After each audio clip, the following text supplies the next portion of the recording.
Hi అండి అందరికీ. రీసెంట్‌గా డిప్యూటీ సీఎం పవన్ కళ్యాణ్ గారి మీద హైకోర్టులో ఒక పిటిషన్ అయితే వేయటం జరిగింది. ఒక కేసు లాగా అనమాట.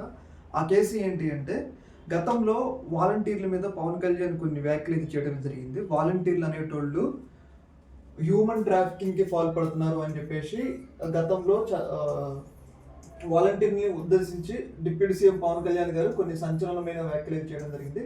దాదాపు 30,000 అమ్మాయిలని వాలంటీర్లు అపహరించారు అని చెప్పేసి గతంలో తీవ్ర స్థాయిలో వాలంటీర్ల మీద పవన్ కళ్యాణ్ గారు తన ప్రచార సందర్భంగా, అంటే ఆయన ఇంకా అధికారంలోకి రాలేదు, కూటమి ప్రభుత్వం రాకముందు వైసీపీ ప్రభుత్వం ఉన్నప్పుడు వాలంటీర్లు దాదాపు 30,000 మంది అమ్మాయిలను అపహరించారని చెప్పేసి వాళ్ళ మీద తీవ్ర స్థాయిలో వ్యాఖ్యలు అయితే చేయడం అయితే జరిగింది. అయితే అప్పట్లో ఆయన మీద కేసు అయితే నమోదు అయితే చేయడం జరిగింది, కొంతమంది వాలంటీర్లు ఇచ్చిన ఫిర్యాదు మేరకు. తర్వాత ఆ కేసు కూటమి ప్రభుత్వం వచ్చిన తర్వాత కొట్టేయడం అయితే జరిగింది. అయితే రీసెంట్గా మీ అందరికీ తెలిసే ఉంటుంది, జడా శ్రావణ్ కుమార్ ఈయన డిప్యూటీ సీఎం పవన్ కళ్యాణ్ గారికి అలాగే చంద్రబాబు నాయుడు గారికి వ్యతిరేకంగా మాట్లాడుతూ వస్తున్నారు అనమాట. ప్రభుత్వం వచ్చి దాదాపు 6 నెలలు అవుతున్నా కానీ వాళ్ళ ఇచ్చిన హామీలలో ఒక్కటి కూడా నెరవేర్చలేదని చెప్పేసి తీవ్ర స్థాయిలో ప్రభుత్వం మీద విమర్శలు అయితే చేస్తూ ఉన్నారు. అయితే ఈ సందర్భంగా ఈయన ఒక కీలకమైన నిర్ణయం అయితే తీసుకోవడం జరిగింది. కూటమి ప్రభుత్వం వచ్చిన తర్వాత కేసు కొట్టివేయడం జరిగింది కదా.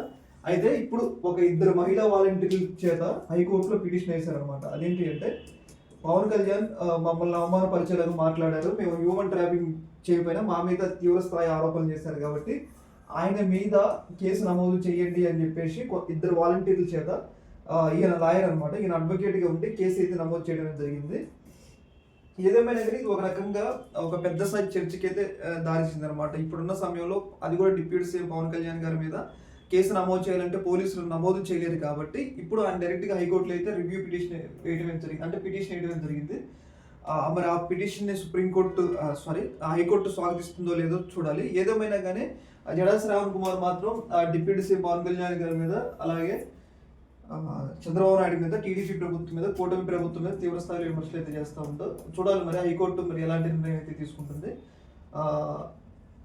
పవన్ కళ్యాణ్ గారు వచ్చిన తర్వాత ఈయన తీవ్ర స్థాయి విమర్శలు ఏం చేస్తున్నారు. మరి మీరు వైసీపీ ఉన్నప్పుడు 30,000 మంది అమ్మాయిలు తప్పిపోయిన అని చెప్పినారు కదా, మరి మీరు అధికారంలోకి వచ్చారు, మరి ఎక్కడికి పోయినారు ఆ 30,000 మంది అధికారులు? మీ చేతిలోని అధికారం ఉంది, 30,000 మంది అమ్మాయిలు వెళ్ళిపోయినారు, మీ చేతిలోని అధికారం ఉంది కదా, ఇప్పుడు మీరు ఆ కేసుని ఛేదించడం అని చెప్పేసి పదే విమర్శలు చేస్తున్నారు.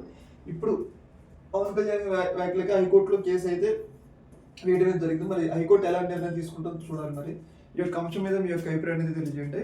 ఓకే, మరి థ్యాంక్ యూ.